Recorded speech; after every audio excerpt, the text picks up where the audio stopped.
Good evening, everybody, and welcome to the APA Live. This is a historic event for the American Poultry Association. This is the first time we've done a live broadcast, and we're looking forward to a lot of fun and a lot of education tonight. Joining me, our guest this evening is Howard Davenport. Howard, some of you may know through Facebook, some of you may not know, but he's become, although I don't think we've ever met in person, Howard, you've become a good, fast friend, and I truly value your friendship, and I appreciate you being willing to come on tonight. Thank you, Rip. Glad to be here. Howard is, you may not know, a licensed airplane pilot. Helicopter pilot, glider pilot, seaplane pilot. He's done it all. He's done it all. He's also a pilot instructor. And in addition, he is also an aerobatics pilot. Yeah. And he's told me and sent me some photos of some of the things he's done. Howard, I got to be, I love you, man, but I ain't getting in a plane with you. Well, neither will Aaron Baker, and I've offered him several times. Howard, in addition to being a pilot, you're also a professional musician. Do a little picking and grinning from time to time. Yeah. Howard is also our APA state rep for the state of Texas. Mm-hmm. And the reason he's here with us tonight is because he is a flock tester for the NPIP program for the state of Texas. So with that, Howard, I'm just going to turn it over to you. I know he's got a good program lined out for us, and so take it away, buddy. All right. Thank you, Rip. All right. Rip asked me to come on and talk to our members and even non-members that may be watching about the National Poultry Improvement Plan, what it is, why it's good for us, and kind of go over the NPIP website for those of you that may be having a little bit of trouble navigating it. So we're going to go through that, but first, what is NPIP? Okay, the National Poultry Improvement Program was started back in the early 1930s as a way to have a cooperative effort between the federal government, the state, and industry to help eradicate poultry diseases. The first disease, the reason it was started was actually because of pullurum typhoid. Back in those days, it was running amok in the United States and worldwide, and it was affecting industry. It was affecting the backyard flocks, and they were having upwards of 80% mortality with this disease, Salmonella pullurum. Mostly affecting chicks that were still in the eggs, chicks that were just being born, and it was hurting the poultry industry. So the National Poultry Improvement Plan was created by the U.S. Department of Agriculture. The USDA has oversight of the National Poultry Improvement Program, but each individual state manages it in their own way. As a minimum requirement in any state, the birds are to be pullurum typhoid clean. That state must have a pullurum typhoid clean state. Okay, that's minimum. After pullurum typhoid was brought into the program initially, then they started adding other diseases to keep track of. And the reason we have this is to keep track of the origin of these diseases. That's why we have the 9-3 forms and all these forms that we have to fill out. So the USDA and APHIS can go back and track the origin of that disease. That's why the paperwork that we have to do is so important. But back to the pullurum typhoid, it went from Pulmonary typhoid, then they added avian influenza, they added Mycoplasma gallisepticum, Mycoplasma synoviae. They added all these other diseases. And one thing I want to emphasize is it depends on the individual state which diseases they require to be tracked, not the federal government, not USDA. Individual states. Let's take, for example, my state, Texas, okay? We are a pulmonary typhoid clean state. We are not an AI clean state. We are not a mycoplasma clean state. We are pulmonary typhoid clean. Other states, let's take Florida, where RIP is, for example, they meet the minimum, pulmonary typhoid clean, but they also have avian influenza clean. They require avian influenza testing. It also depends on the individual state who pays for all of this, okay? Back in 2017, the Texas legislature decided to take the funding, they defunded the pulmonary typhoid program for Texas and put it in the hands of Texas Veterinary Medical Diagnostic Laboratory, okay?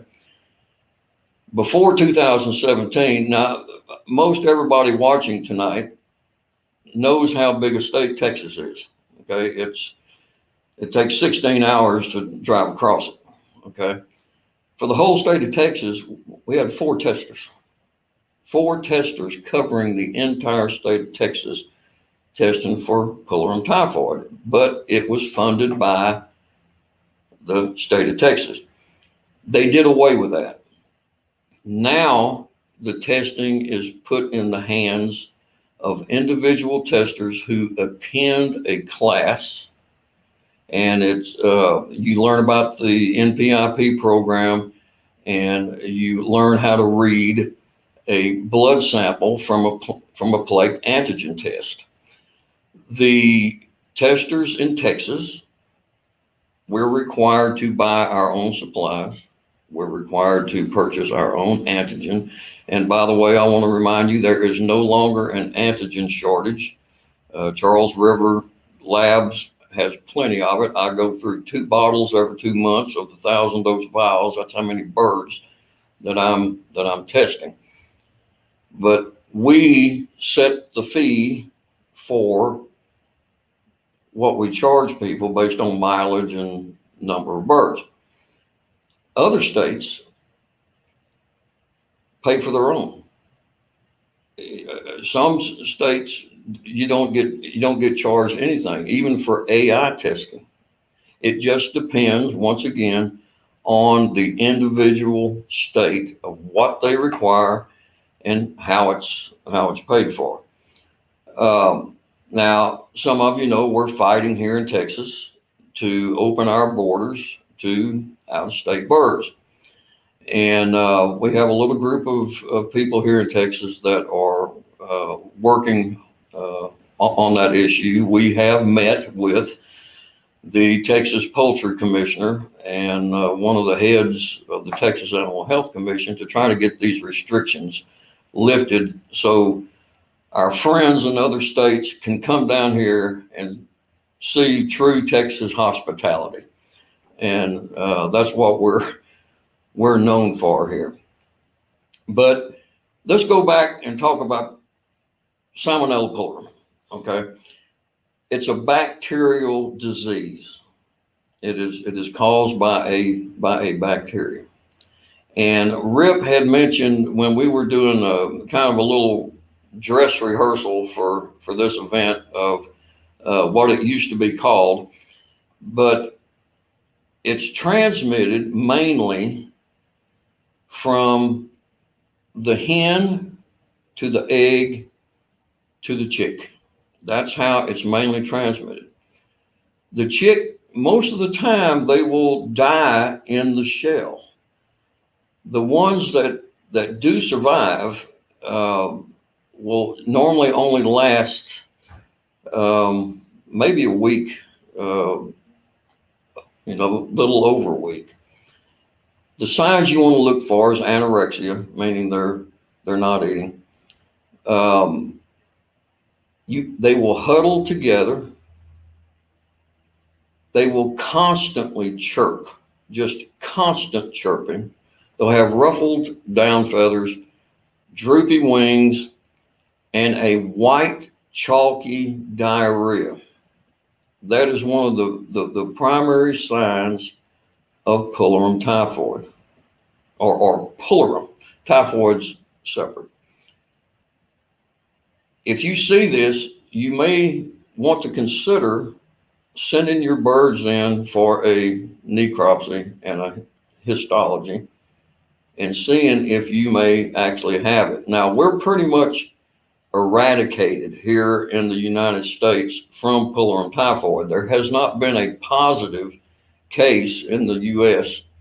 since 2004.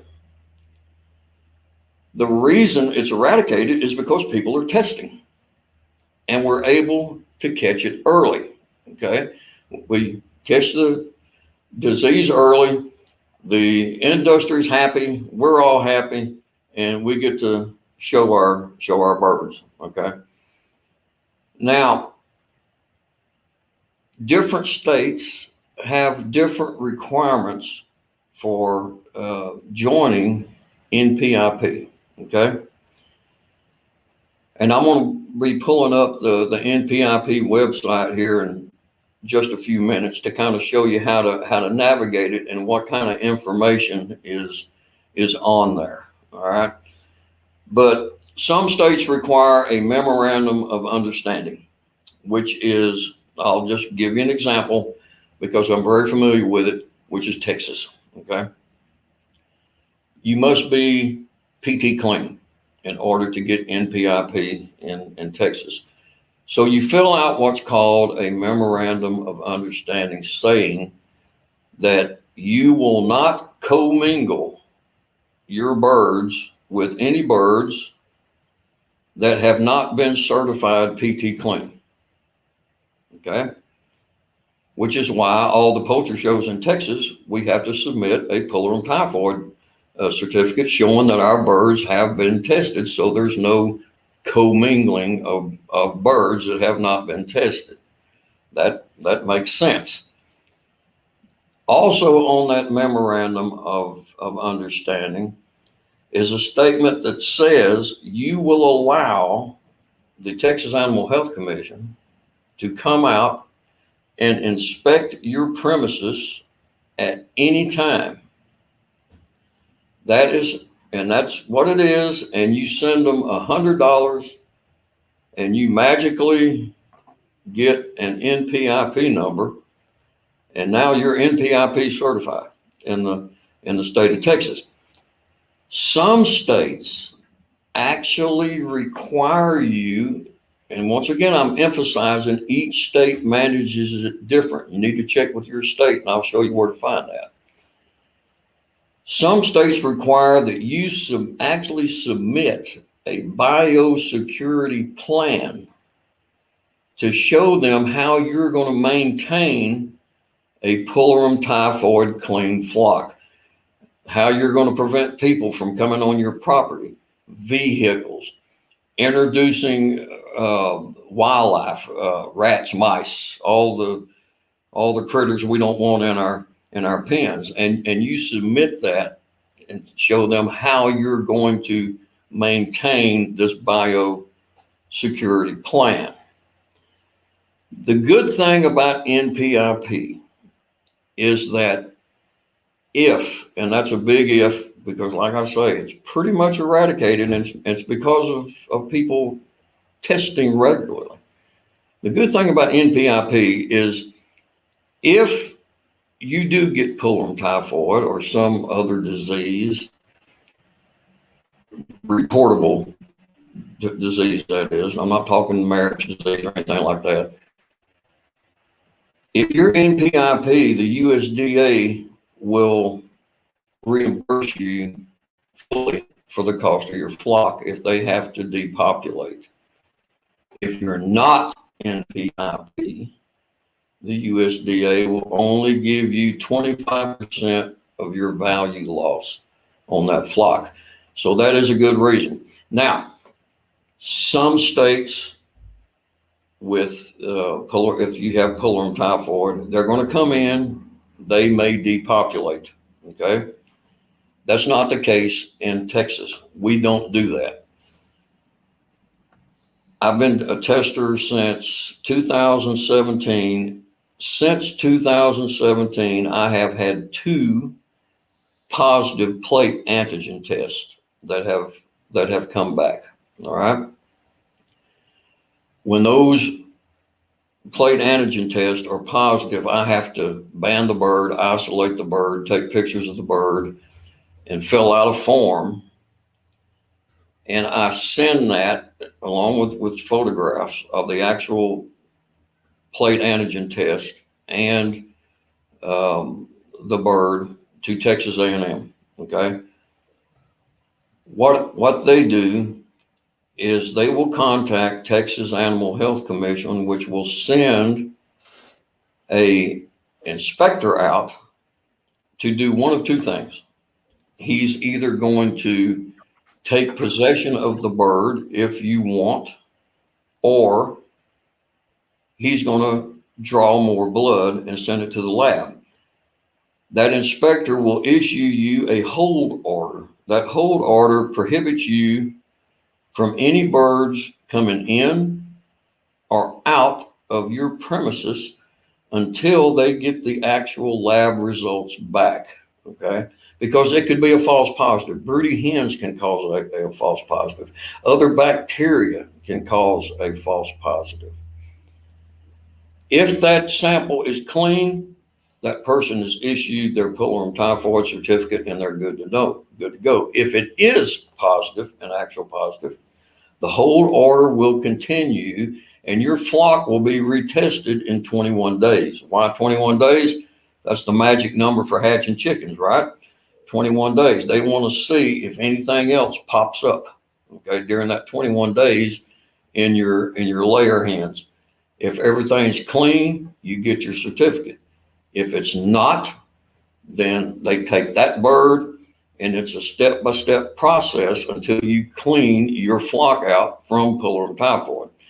We're going to take a little break so my buddy Rip can do a giveaway for our audience out there. Thanks, Howard.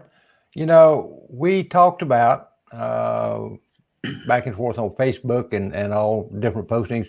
We're going to do a giveaway during the show, probably closer to the end, but what we're giving away is a copy of Jeff Maddox's book, Pastured Poultry, and it is a great resource. Now, don't let the title mislead you. Yes, he's talking about pastured poultry, but there is lots of information on husbandry and management and feeds. There's feed formulas if you want to mix your own feed or have it custom blended. He will walk you through that step by step by step by step. For me, it has become a guaranteed go-to resource anytime I have a question about nutrition, because it's simply the best book I've seen out there. It is non-technical. It's written for the average flock keeper, whether you're an exhibition breeder or whether you've got a few laying hens in your backyard. This book will help you. It is an autographed copy. It will be autographed personally to you by Jeff. Now, how do you enter this thing? It is really simple. All you need to do is, let me pull up another little screen here, is in the comment section, down in the comment section, is all you have to do is type in the following: hashtag book. Hashtag book. And you will automatically be entered. Our computers will draw it, and we will be good to go towards the end of the show. Remember, type in hashtag book, and you will automatically be entered right into the comment sections, whether you're watching this on Facebook or whether you're watching this on YouTube. Okay, I see we got some of y'all jumping on the line here, so that's a good thing. Uh, but we'll be getting that out a little bit later on as we get closer towards the tail end. So I'm going to pitch it back to Howard now, and Howard, I'm going to let you take it away, buddy. All right, thanks, Rip. Something's wrong with my screen here. Hang on just a minute. I'm probably doing that. Not that I would do that, you understand. Oh, no. Careful. All right, there you go. There you go. All right, Rip, what I'm going to do is I want to take everybody to the NPIP website. There's a lot of valuable information on that website, especially contact information on who you need to contact, requirements for entering the state, things of that nature. It's not really that hard to navigate, but most people don't even know where it is unless you're in the NPIP program. So I'm going to put down here. I'm going to click the right button, Rip. I promise. Share and share screen and share screen and Chrome tab and let's see if that works. Did that come up? There we go. Let me there we go for you. There you go. All right, folks. This is the actual NPIP website, National Poultry Improvement Plan, and the address, if you want to look up there in the bar, is poultryimprovement.org. Poultryimprovement.org, right up here in the bar. So if we go down here and look at this map, these are the states in the United States that are certified pullurum typhoid clean. The ones that are in gray, and it gives the month and the year that those states became PT clean in the NPIP program. Now you'll notice that Idaho, Wyoming, Nevada, and Arizona are not colored. That does not mean that there's pullurum typhoid in those states. That means they have not applied for or have not been approved for yet PT clean status. Okay, that's what that means. It doesn't mean that there's pullurum typhoid there. So just remember that. I want to go down this list over here on the left of some very important links that you need to be aware of when it comes to taking your birds to shows in different states and importation requirements. One thing I want to remind everybody, and it's a problem I've had here in Texas, when I go out and test a flock, they become PT clean, and then they want to join NPIP. And they think just by joining NPIP, they can ship a chicken to Florida. That's not the case, because once again, Texas is not AI clean.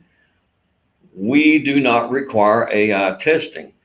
To ship into Florida, that bird has to be AI tested because Florida requires it to be shipped there or shown there. So you have to get your birds AI tested before you ship. Cost in Texas, depending on who you go to get your AI tested, can range anywhere from probably $150 to over 300 or 400, depending on the veterinarian that does it, because only a veterinarian can test for AI in Texas. It's not farmed out to testers like myself or the Texas Animal Health Commission. It has to be signed off by a veterinarian. But let's go over here where it says state importation requirements. And as this pulls up, this gives you every state in the United States and the contact numbers for everybody that is in charge of the NPIP program in that state. All right. Now notice, let's just start at the top with Alabama. Okay.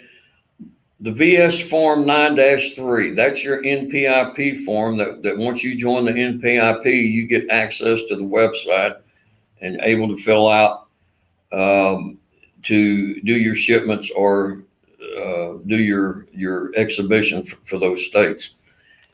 Howard, I don't know. Huh? I don't know what's going on or something, but your screen didn't change. It's still just showing the map. It's still showing the map? Yeah. Okay. All right. Hold on a minute. Let me. Okay. Let's see. Hold on a minute, Rip. Folks, we're all learning this thing together, so just bear with us a minute. How about now, Rip? Still got the same map up. Okay. So hold on. I think what I'm gonna have to do, I'm gonna get this. So just I'm going to take the map down and let you reshare what you're trying to get on up there. Okay.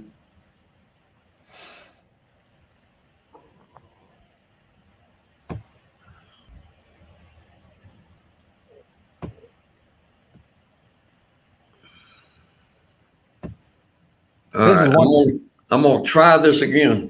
All right, go for it. This All is right. one thing Howard and I didn't practice. All right, share screen. Chrome tab. Let's see if this works. Nope, hold on. Wrong one. I'm gonna get rid of this.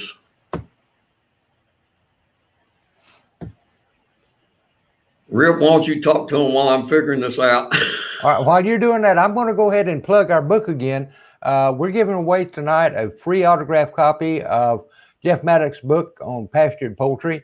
It's not just about pastured poultry. Now, remember, there's a whole section in there on standard bred poultry you folks are going to get a lot of information out of.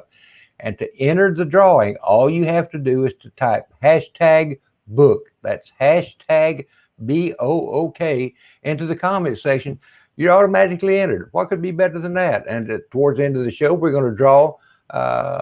We'll have the computer draw and see who the winner for this autographed book is. All right.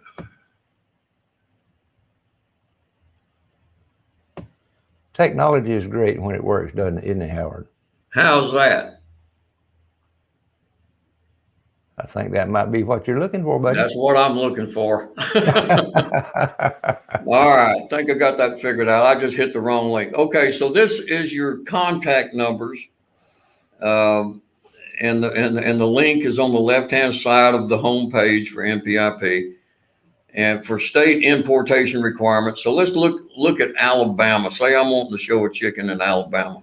All right, number one, I have to submit a 9-3, which is what you get. It's the form that you fill out when you become NPIP. It is required. And notice it has notes. It's got little notes, 1, 3, and 8. Now, one thing I learned about being in law enforcement and having a little bit of a law background is how to read lawyerese and ors and ands and commas and semicolons are very important when you're reading any kind of regulation or law. So if I look at Alabama, yes, I have to have a 9-3. Then I'll look at side note number 1. Or if I don't have a 9-3, or I can substitute a certificate signed by the official state agency or livestock sanitary official of the state of origin, which most of the time is a certificate of veterinary inspection, or what we call a CVI. 3, all poultry hatching eggs, chicks, and poults must originate from a pullurum typhoid clean flocks and be accompanied by a health certificate. Okay. And then we have one more, note 8. And here's where it gets kind of tricky. All poultry, eggs, chicks, and poults must originate from a U.S. avian influenza clean flock for chickens, or a U.S. H5H7 avian influenza clean flock for turkeys, and be accompanied by a health certificate. So my NPIP that I have in Texas would not allow me to ship or exhibit in Alabama because I am not AI clean. And in order to exhibit in Alabama, it says in side note 8 that I would have to be avian influenza clean. Now, let's go down to Texas. And we scroll down. I have to, in order to show, now this would be for birds coming in from out of state. You would have to have a 9-3 form, and then you see little asterisks by the yeses in Texas. All right. So what you go down here, we scroll down and look at the 3 asterisks. Contact the official state agency for additional requirements, which means there are additional requirements to come into Texas with your birds. Okay. And then plus, if you go up and we look at 3 and 4, which was listed, all poultry hatching eggs and chicks must originate from a pullurum typhoid clean flock and be accompanied by a health certificate. And you need an approval or permit number required to ship into the state. Texas is going to require, I can tell you now, that if your state requires AI testing, Texas is going to require that your birds be AI tested before they enter the state. And the problem that we're having here is, once again, that word commingling, which means our birds in Texas, which are not required to be AI tested, are commingling with birds that are AI tested. So we could possibly transmit avian influenza to the birds from out of state, which is why we can't allow out of state birds here unless we become an AI clean state. And that's what we're working on, but we're working on trying to get the state to pay for it. But that's enough on me complaining about how Texas is treated here. So anyhow, this is your contact numbers for each state on who you would call and get additional information. All right, so the next file I want to pull up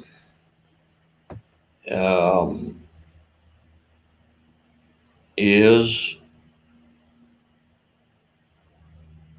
the pullurum typhoid,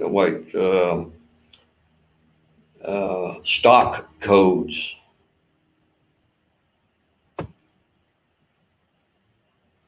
All right, and let me share that.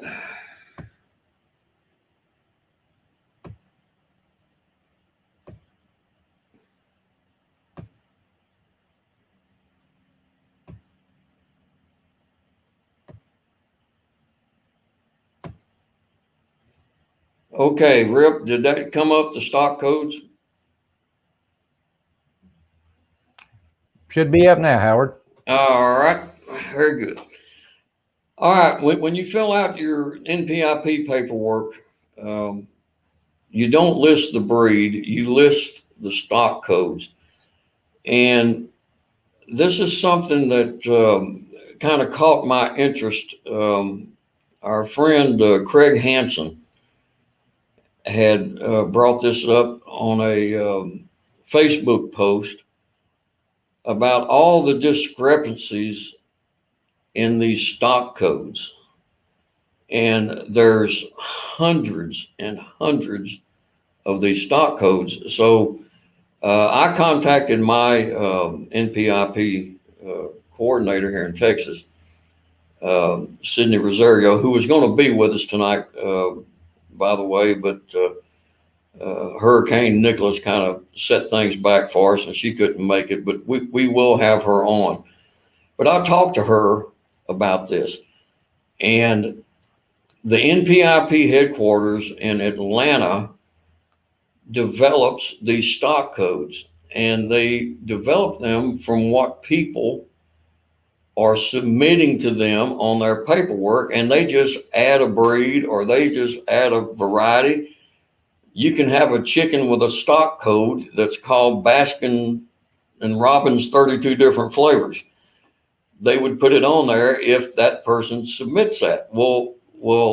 Craig had noticed when he was filling out his NPIP, which runs from July the 1st through June the 30th, he was updating his, that there was a discrepancy between self blue and lavender. Some of his breeds were, they had listed as self blue, some were listed as lavender, and it was confusing.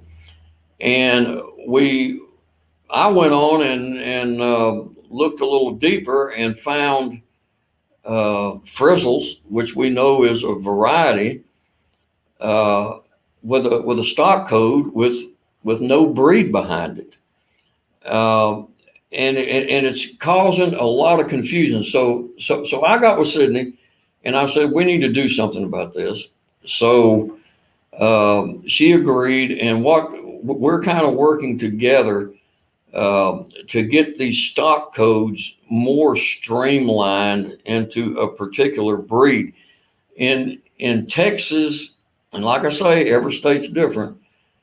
In Texas, we are not required to put the variety on the Pullarum typhoid certificate. All we're required to do is put the breed and whether it's a standard or a Bantam.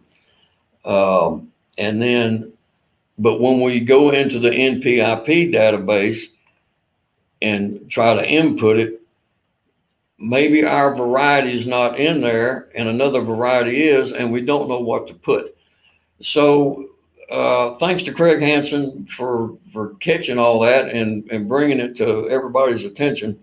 We're working with Atlanta to try to get these stock codes standardized and streamlined so there's not hundreds of them that we don't have to work with. So we'll go to another section here.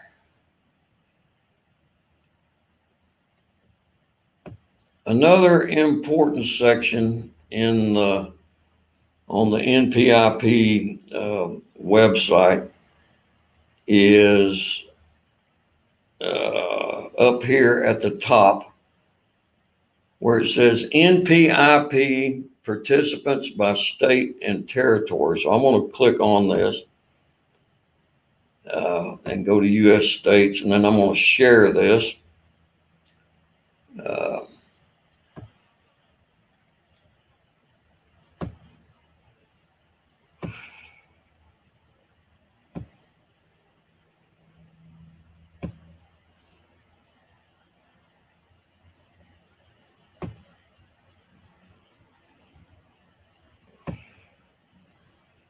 All right, did that come up, Rip?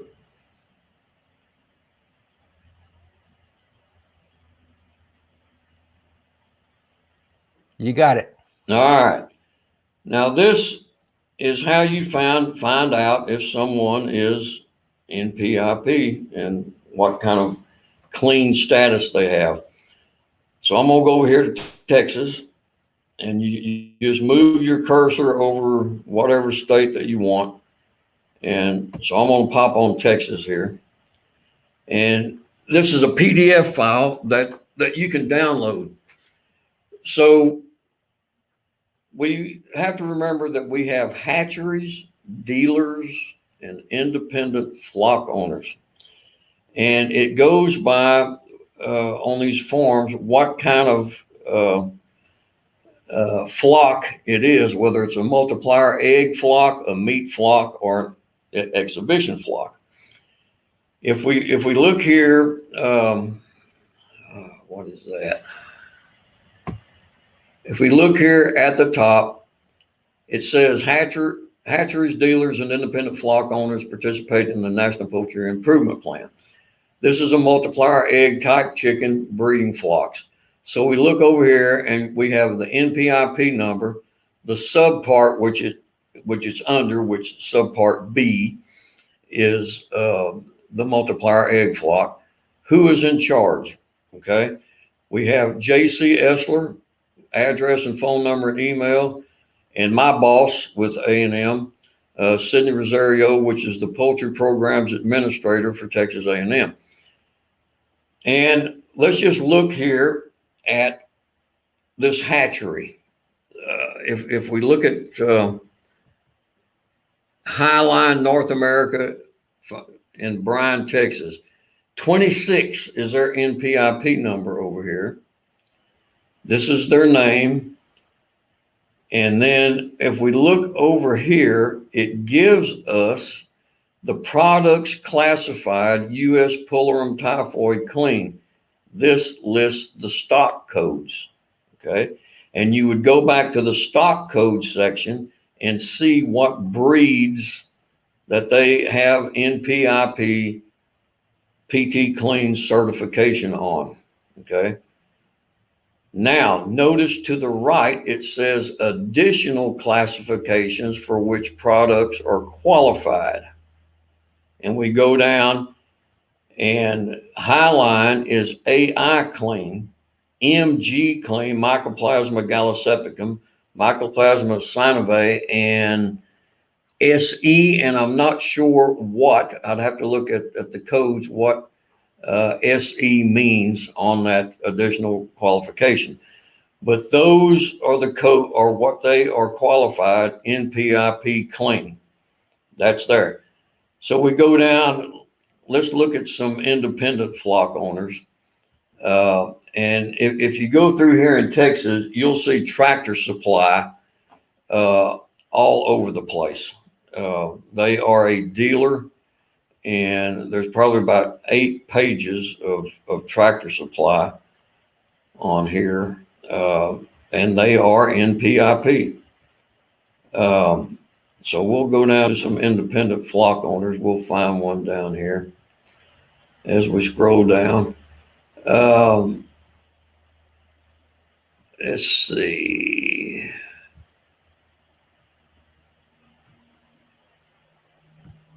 Let's look at, well,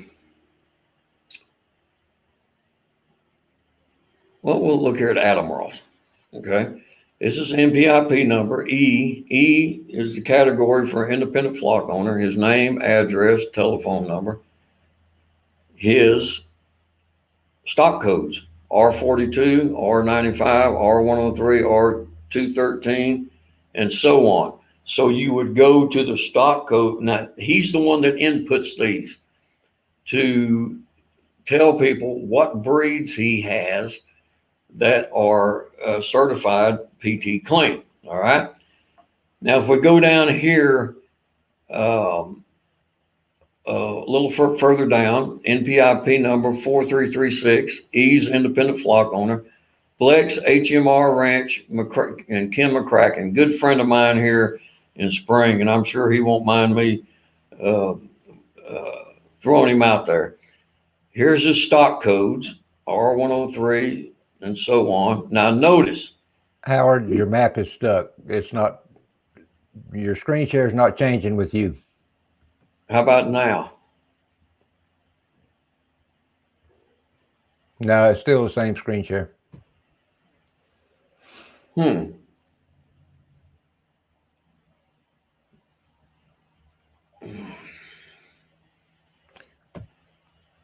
Okay, let me stop sharing. Go back. Sorry, Rip. That's all right. We're learning together, my friend. All right, Chrome tab.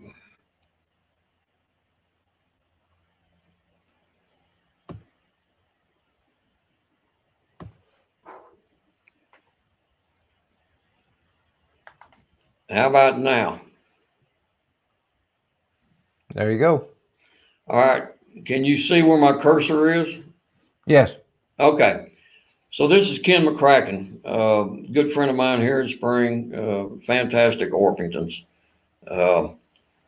NPIP number 4336. E means he is an independent flock owner. Name, address, phone number. Over here is his stock codes. Now, this is for PT clean. This is his stock codes for PT clean. But also, if you look to the right, he is H5H7AI clean. So he has been tested for avian influenza. And so that means he can go to a state and show that requires avian influenza testing, or ship to a state that requires avian influenza testing. All right. And that's basically the NPIP website. There is a lot of useful, helpful information on there. Contact numbers. If you have a question, just call them up, and they will be happy to answer. I know my gal here in Texas. Even if you're not from Texas, she'll gladly talk to you on the phone and help you out. That's just how we are here in Texas. You know? We try to help. We've got 3 or 4 questions here. The folks have asked in their comments, and let me pop these up here. All right. And I'll let you have at them. How about that? All right. Jenny Kinberg says, "Oh, so you can do the testing yourself, or does it have to be a veterinarian?" Now, she is out in the Pacific Northwest, so. Okay. For the Pullurum typhoid, we can test our own flocks. Okay. That's in Texas, correct? Yeah, in Texas, we can test our own flocks. When the state turned it over to us, when they defunded the program, the flock owners, they told the flock owners, you order the engine, you order the all your supplies, and you can test your own birds. And then you can also test other people's birds. That is for Pullurum typhoid. Okay. And I'm sure that varies from state to state. Yes, every state is different. Every one of them is different. I know they would have a conniption fit if I was to test my own here in Florida. Yeah, it's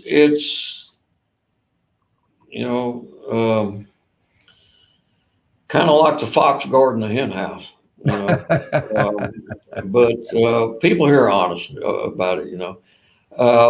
Now, avian influenza testing can only be done by a licensed veterinarian. Does that mean that the veterinarian himself has to do it? No, but one of his staff has to come out and take the swab and send it to the lab. So, because the paperwork, due to liability, must be signed and done by a veterinarian because it's avian influenza. And if you have an avian influenza breakout, you're talking big problems. Okay. Right. So we've got go ahead. I'm sorry. No, so we have them do it. The lab fees run about $75. You test a minimum of 30 birds. Now, if we're just going to show like in Florida, say there's a show in Florida I want to go to, I'll just take the birds that I'm going to show, and within 15 days of that show, I will get them tested, and that will suffice. But PT, we can do it ourselves.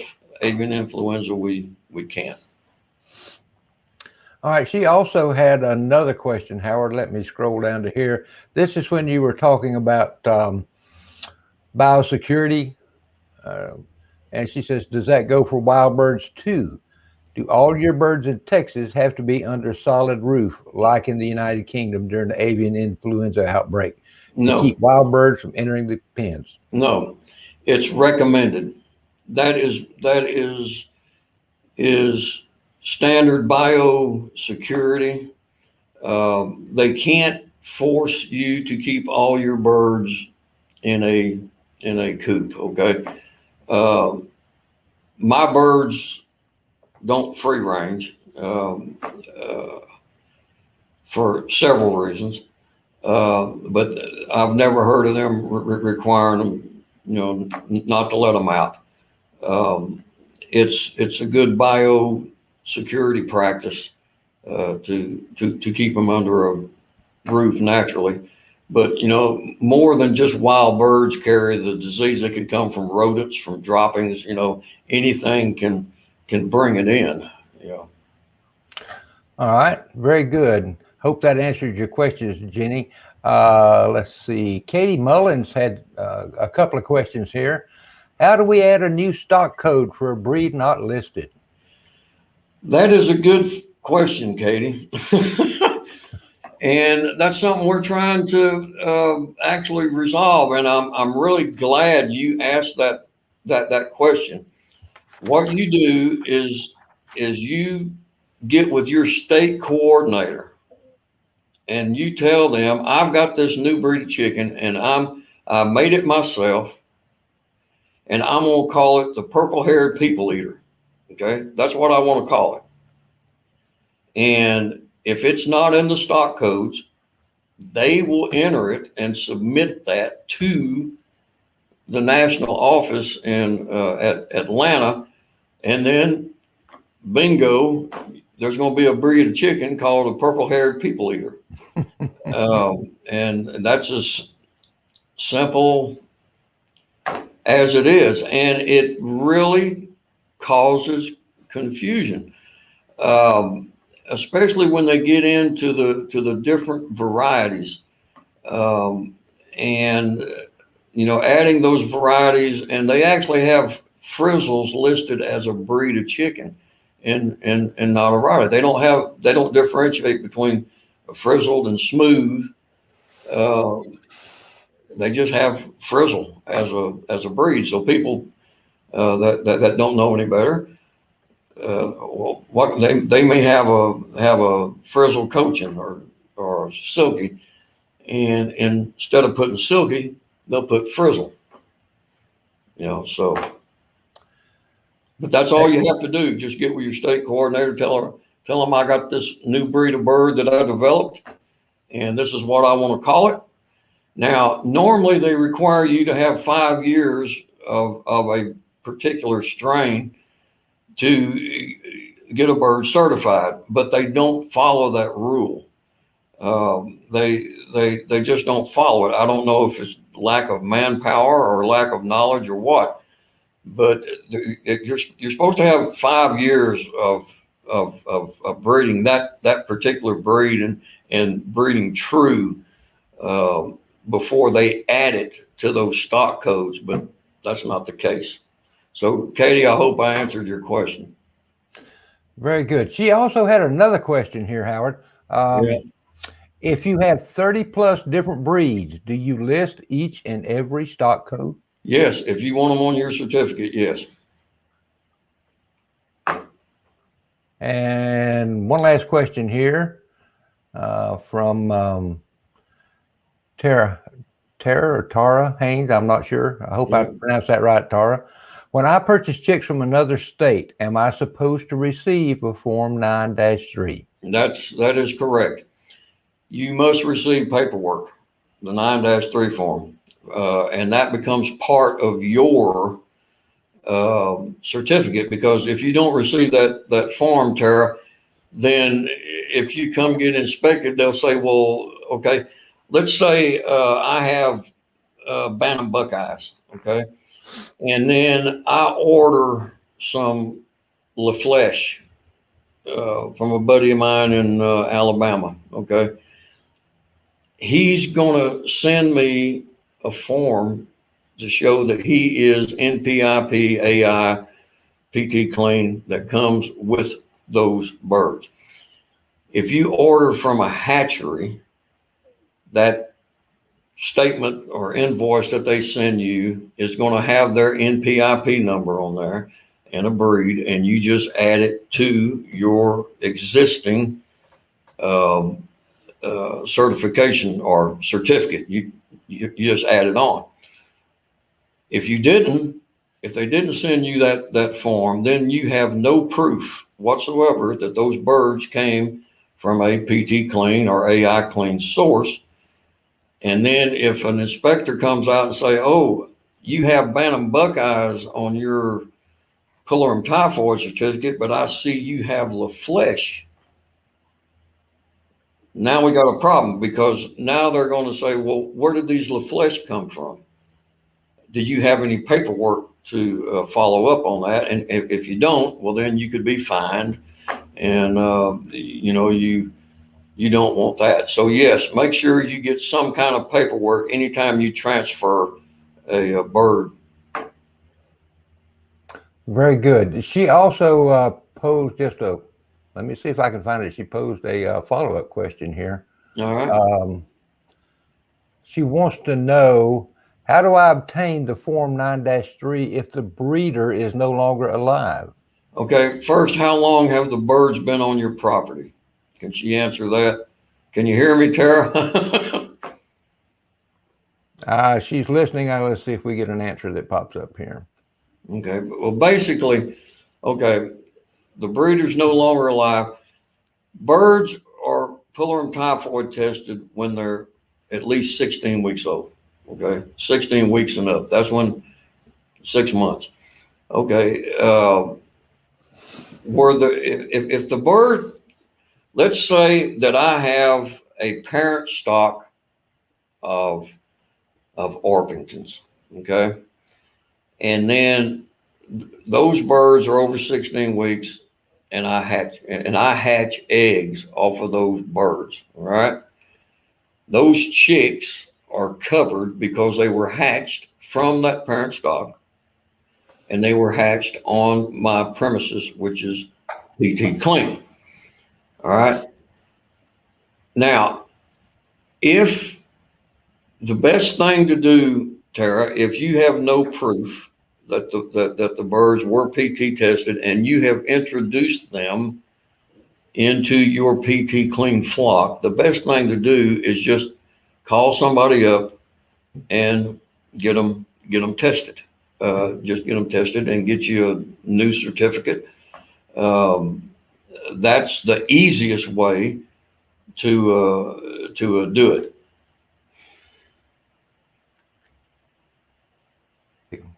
Very good. I appreciate that. Folks, we have had not only an excellent presentation, but we've also had some good interaction from you viewers as well. And I certainly appreciate that because that just sort of adds to the whole show. We've got a couple of things we need to do before we close out our show. I want to let everybody know that our next APA Live will be Monday, October the 4th at 7:30 p.m. Eastern. And we're going to be talking about the Youth Education Poultry Association. Amy Gabbard is going to be on with us to discuss what it's all about, where she envisions the program will go. And she's a brand new minted national director for this program. She's excited. She is anxious to get going. And I expect we're going to have some really good things coming out of that. Now, one thing we need to do is we need to draw to see who the big winner is for our program or for our book giveaway. Let me see if I can pull that up.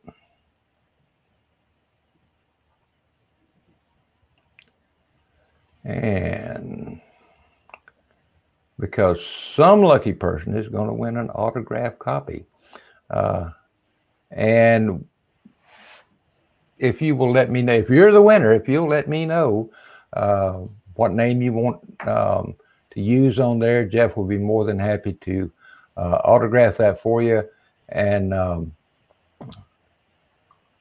we will get that to you. I believe they ship it out by book rate, so it takes a few extra days to get it, but it is well worth the wait. So shall we draw, Howard? We shall draw. All right.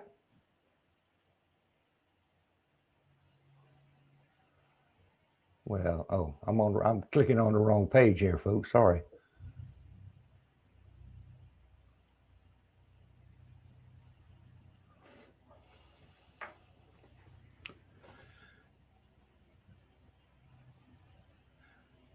The winner is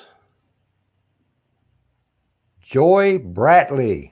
Joy, congratulations. You're the winner of Jeff Maddox's book. We are so happy for you. And send me a private message, and I'll need your name you want it autographed to and your address, and we will get that out to you post haste. So thank you, Joy. I really appreciate you taking the time to watch us and participate in the show tonight. Just another couple of things in the way of housekeeping. If you're watching us on Facebook, don't forget to like and follow us on that APA marketing page. That's where you'll get notifications in the future about upcoming Facebook Lives and YouTube Lives, and anything we do live, that's where you're going to find out about it. If you're watching us on YouTube, you can also please subscribe. Don't forget to like us if you enjoyed tonight's show. And don't forget to click on that little notification ringy ding ding bell down there at the bottom so you'll get notified the next time we're getting ready to go live. So Howard, my friend, thank you so much. Rip, thank you. It was a pleasure. If I could just say one thing, I want to remind everybody, if you have any questions, go to the American Poultry Association website. If you need any help with anything, contact your state reps. Your state reps are there to help you. We've got some great ones out there. Amen. Go and they can help you with finding breeds of birds that you may want. You people if you want to, feel free to send me a friend request. I help everybody. I know no bounds, so just and be careful, or he will sign you up for the APA if you're not already a member. Yeah, I'm doing that membership drive, and David Atkins is about ready to pull his hair out every day. Every day, I'm getting a new member, and that's what we need. Rip, I just want to say one thing before you close. This is a great platform. It is. What you're doing here and what the APA is doing is phenomenal. It's something other than misinformation being spread in some of the Facebook groups and confusing people. And listeners out there, tell your friends about APA Live. They don't have to be a member of the APA. Yes, we hope they will join, but tell them about APA Live. Get them on here and listen to some of the people that we have talking. Amy Gabbard's presentation, I'm sure, is going to be fabulous. Yes. YEPA is a fantastic organization. I'm the state youth leader for Texas, and the children are our future. So be sure to tune in to Amy's show. Well, Howard, thank you very much. And with that said, everybody, thanks for watching. We hope to catch you on the next show. So without further ado, we'll see you later. Bye-bye.